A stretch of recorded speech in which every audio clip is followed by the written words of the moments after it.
What episode is 19? 19. I know.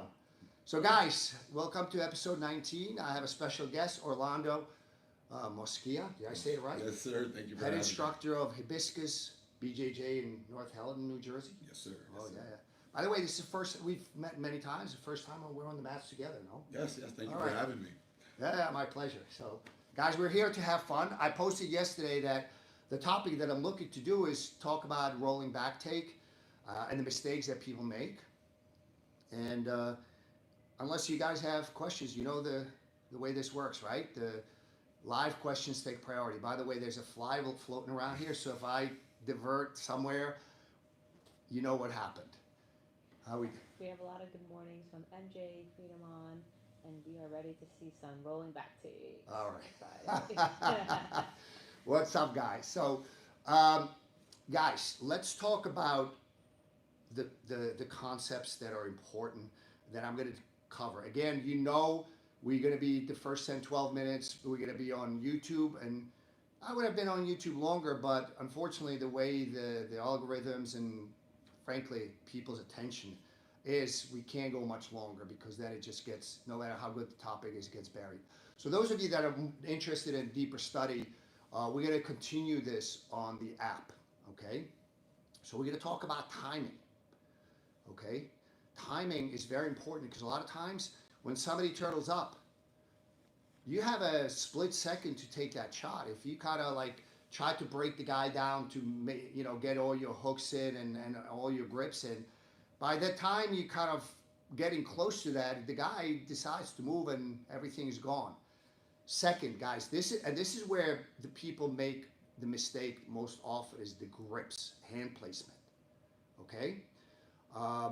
Third one is the rolling trajectory. Generally speaking, you want to be perpendicular.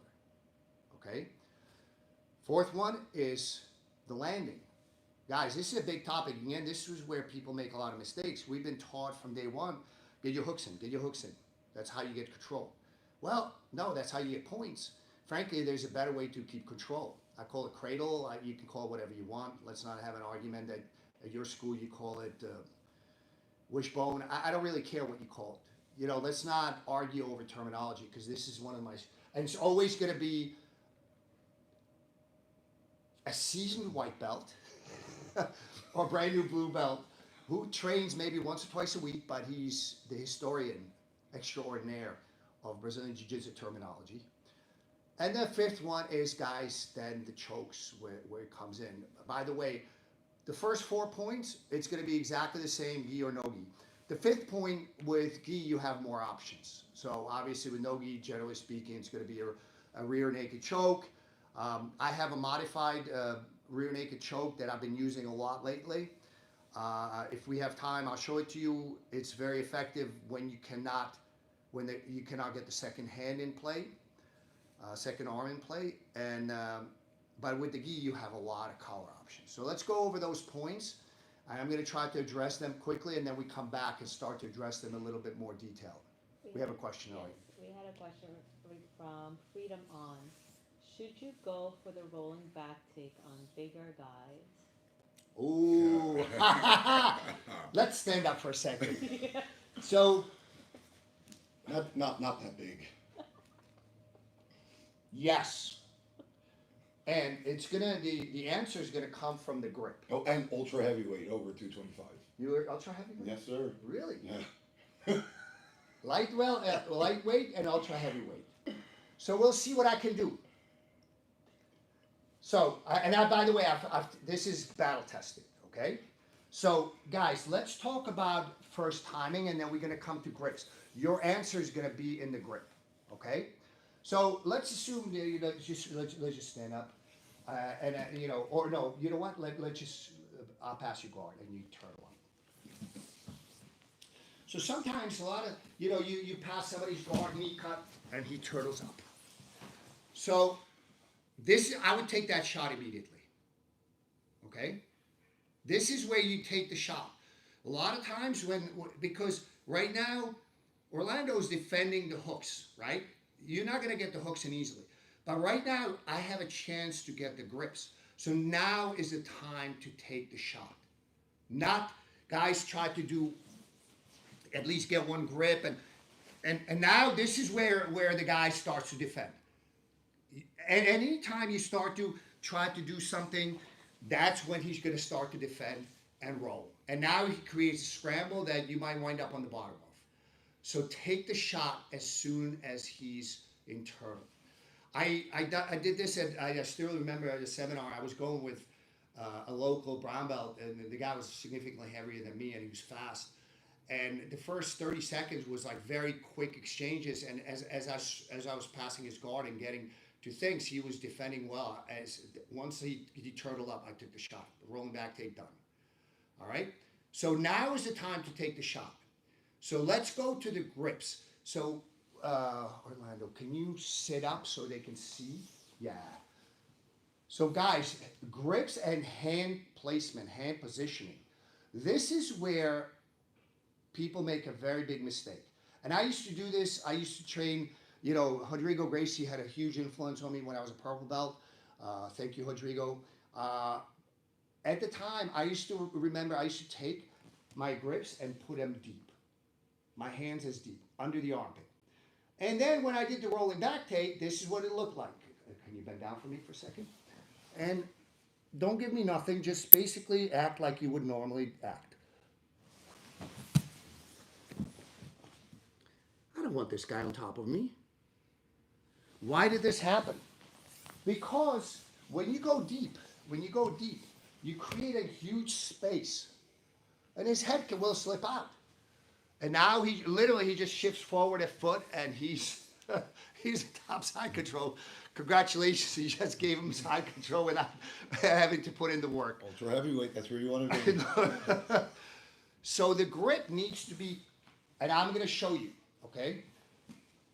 It needs to be shallow. So you want to be in the middle of the chest, by the neck, which allows me to roll my shoulder behind Orlando's head. Okay? Not here, here. And roll the shoulder. And I'm going to be looking to his feet. What I'm going to do is, I don't want to do this too many times, and I've done it to literally the biggest guys in the room. When you roll, I don't have enough momentum or heft to cause the guy to roll with me. What I have is a constriction. That hand placement will cause constriction that he has to roll. But I'm going to ask Orlando. I already checked his neck. Well, I asked him. I didn't do any x-rays or MRIs or anything, but he said it's good. So watch what's going to happen. Let's turn this way so they can see. So I'm going to do the hand placement. I'm going to ask him to not roll.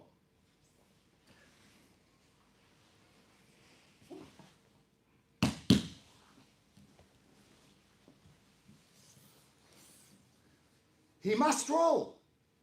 If he does not roll, that hand placement is going to choke him. And I have, yes? Yeah, 100%. 100%. I didn't roll because you asked me. I know, you wanted to roll. Absolutely. Yeah, absolutely. He wanted to, let the record show, he wanted to roll. Absolutely. Your Honor. So the point is, he will roll because this is what keeps him alive for a little bit longer. Okay? So now I'm going to let him roll. But do you understand? That is the answer to your question. Would you take this on a heavier guys than you? Absolutely. Absolutely. Because I know I will either finish them if they decide to sit, and if they roll, I'm going to finish them anyways.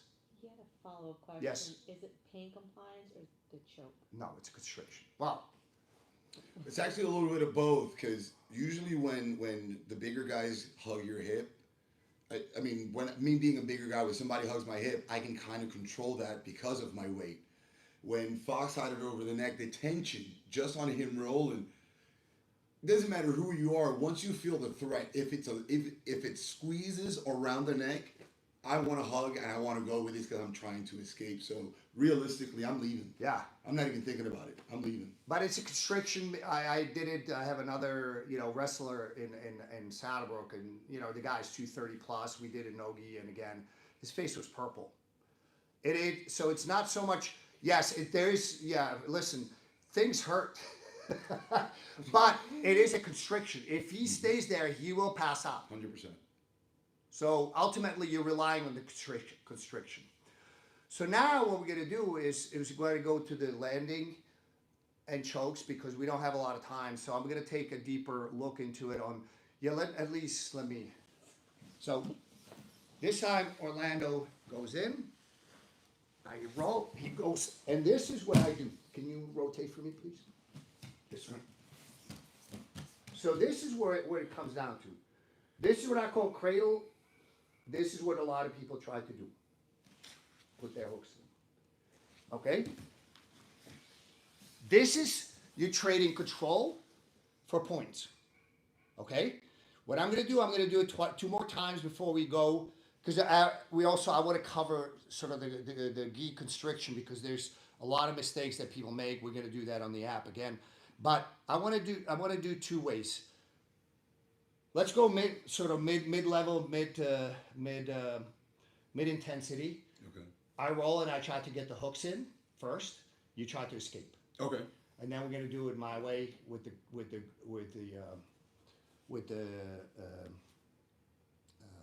Cradle. with the cradle.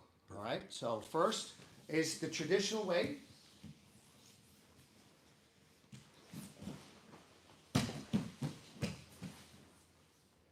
So I might still be able to dominate, but it's going to be a battle.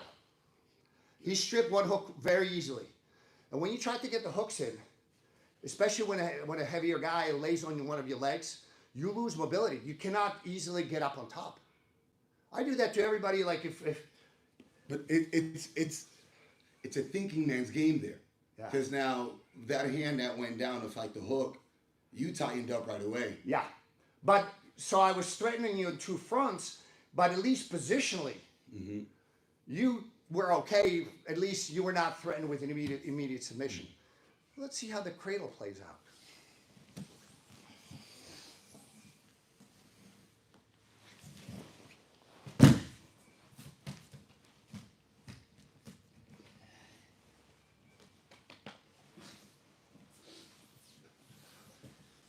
No escape. Hips are isolated. Yeah.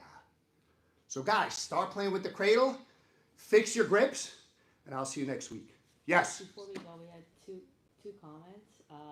Tony No Tap said, going deep is not always good. That is true. Remember? That's And what she the said. other Wait, what? Are we supposed to be children friendly? And then also, regarding the acronym that we were looking for from last week's, Petros, I'm mispronouncing it, Jiu-Jitsu came up with IDGAF, implement diligently, grip, angle, fulcrum. That same acronym for I don't give up. I know. I got that I part. like it though. There was another one on Instagram. Somebody said, angry. Anyways, Thank you. we'll for see you that. next week, guys.